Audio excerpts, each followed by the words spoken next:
అది రవి గారు, ఆచార్య గారు, ఏంటి ఈ రోజు నిన్న చూసాం కదా బీఆర్ఎస్ పార్టీ ఎమ్మెల్యేలు ఏ రకంగా ఆగ్రహం వ్యక్తం చేశారు, ప్లాటీ ఫిరాయించారు. మీరంతా కూడా చీరలు కట్టండి, గాజులు వేసుకోండి, మీరు తిరగండి, మీకు సిగ్గు లేదు బుద్ధి లేదు, ఇక మామూలు మాటలు కాదు. అంటే వీళ్ళ వరకు వచ్చే వరకు ఈ రకంగా రాజేష్ గారికి, పెద్దలు రామ్మోహన్ రావు గారికి, సత్య గారికి, రవి గారికి, 60 ప్రేక్షకులకు నమస్కరిస్తూ, చాలా ముఖ్యమైనటువంటి అంశం రాజ్యాంగం.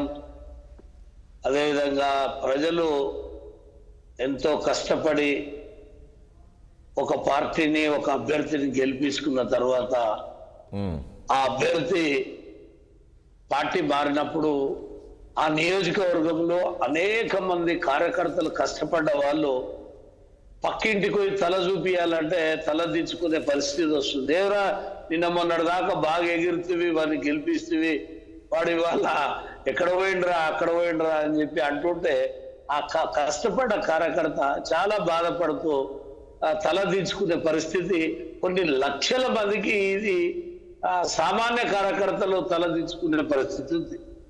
అయితే ఒక చారిత్రాత్మకమైనటువంటి తీర్పుని హైకోర్టు ప్రకటించడం, అనేక అంశాలు దాని ముందు రవి గారు మాట్లాడుతూ చాలా విషయాలు చెప్పారు.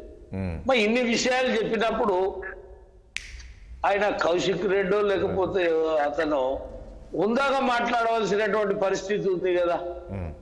అంత చక్కని ఒక హైకోర్టు ఈ ప్రభుత్వాన్ని పరిపాలిస్తున్న పార్టీకి చాలా చక్కగా చురుకలు పెట్టి చాలా చక్కగా ప్రజాస్వామ్యబద్ధంగా తీర్పు వచ్చినప్పుడు దాన్ని హుందాగా ప్రజలలోకి తీసుకెళ్లాల్సినటువంటి కౌశిక్ రెడ్డి అహంకారపూరితంగా అతని లోపల ఉన్నటువంటి ఒక అహంకారం ఏదైతే నిండా గతంలో కూడా గవర్నర్ గారిని నేను ఇక్కడ ఏ భాషలో అయితే చెప్పకూడదో ఆ భాష నేను చెప్పలేకపోతున్నా, ఆ భాషని ఉపయోగించి ఒక గవర్నర్ ని మాట్లాడడం చూస్తే ఇది ఆ నాయకుని యొక్క, ఆ పార్టీ నాయకుని యొక్క అహంకారం ఇంకా వీళ్ళలు రూపంలో తిరుగుతున్నది, వాళ్ళ ఆత్మ అనేది మనకు కనపడుతుంది.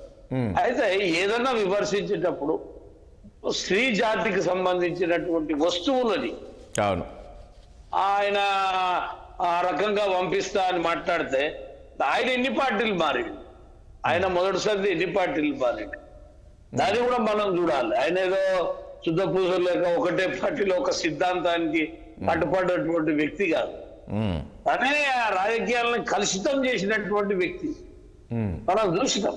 ఆ కాంగ్రెస్ లో ఉన్నప్పుడు ఏ రకంగా వివరించాడు, మళ్ళా టిఆర్ఎస్ లో పోయినాక పదవి కొరకే కదా ఆయన పోయింది.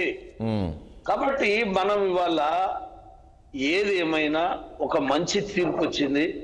ముఖ్యంగా కాంగ్రెస్ పార్టీని కూడా నేను ఒకటే మీ ద్వారా కోరేది ఏంటంటే, ఒక తీర్పు వచ్చింది, ప్రజలలో ఒక చర్చ జరుగుతుంది. ఈ రకమైనటువంటి చేర్పులు మార్పులు, ఈ పార్టీల ఫిరాయింపులని ముఖ్యమంత్రిగా రేవంత్ రెడ్డి ప్రోత్సహించడం మంచిది కాదు. ఎందుకంటే తనే అన్నాడు రాళ్లతోటి కొట్టిస్తా, మేము కొడతాము అని చెప్పి తను అనేక సందర్భాలలో బాధపడి మాట్లాడండి. ఎందుకంటే ఆయన పార్టీ కాంగ్రెస్ ఎమ్మెల్యేలు పార్టీ మారినప్పుడు ఆయనేం వాళ్ళని గెలిపించిన ఆయన ఏం కాదు అప్పుడు, కానీ అవును ఆ పార్టీల అంటే ఒకటి ఆచార్య గారు నేనేమంటున్నానంటే ఆ పరిస్థితి ఎందుకు వచ్చింది అంటే, ఇప్పుడు ఇదే పార్టీ, ఇప్పుడు ఇదే బీఆర్ఎస్ పార్టీ కేటీఆర్ కావచ్చు వాళ్ళు కావచ్చు, ప్రభుత్వాన్ని కూల్చేస్తాము 2 నెలల్లో కూలిపోతుంది, 4 నెలల్లో కూల్చేస్తాం అన్నప్పుడు ఆటోమేటిక్ గా పార్టీ మారుతారు కదా. ఒక మాట రవి గారు మీరు మాట్లాడతారు, ఒక్క నిమిషం. ఇప్పుడు చాలా మంచి మీరు క్వశ్చన్ వేసారు, ప్రభుత్వం పడిపోతుంది, ప్రతిపక్షాలు కూలిపోతుంది, పడిపోతుంది అని కాకులరిస్తే బక్కగోడ్లు కావు. ఇప్పుడు అక్కడ ఒక మంచి మెజారిటీ ఉంది, ప్రజలు ఇచ్చిన తీర్పు ఉంది, ప్రజలు ఇచ్చిన తీర్పుకు సరిపడా ప్రభుత్వానికి మెజారిటీ ఉంది.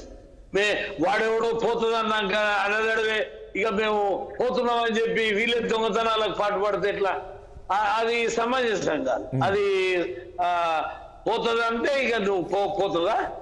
ఇప్పుడు ఇవాళ మంచి మెజారిటీ ప్రజలు చాలా విషయాలలో లోతుగా ఆలోచన చేసి బీఆర్ఎస్ పార్టీని వద్దనుకునే ఈ ప్రభుత్వాన్ని తెచ్చింది. అటువంటిప్పుడు ఏం చేయాలనేది ఆలోచన చేయాలి. కానీ కేటీఆర్ ఇట్లా అన్నాడు కాబట్టి మేము ఇట్లా చేస్తాం అనేటువంటిది కాదు. అప్పుడు ఏమన్నారంటే రేవంత్ రెడ్డి అన్నాడు, ఒక్క సీటు తక్కువ వచ్చినా ప్రభుత్వానికి మా పార్టీ మిగిలదని అన్నాడు. కానీ ప్రజలు దాన్ని గుర్తించారు కదా, సరిపడా సీట్లు వచ్చినాయి కదా.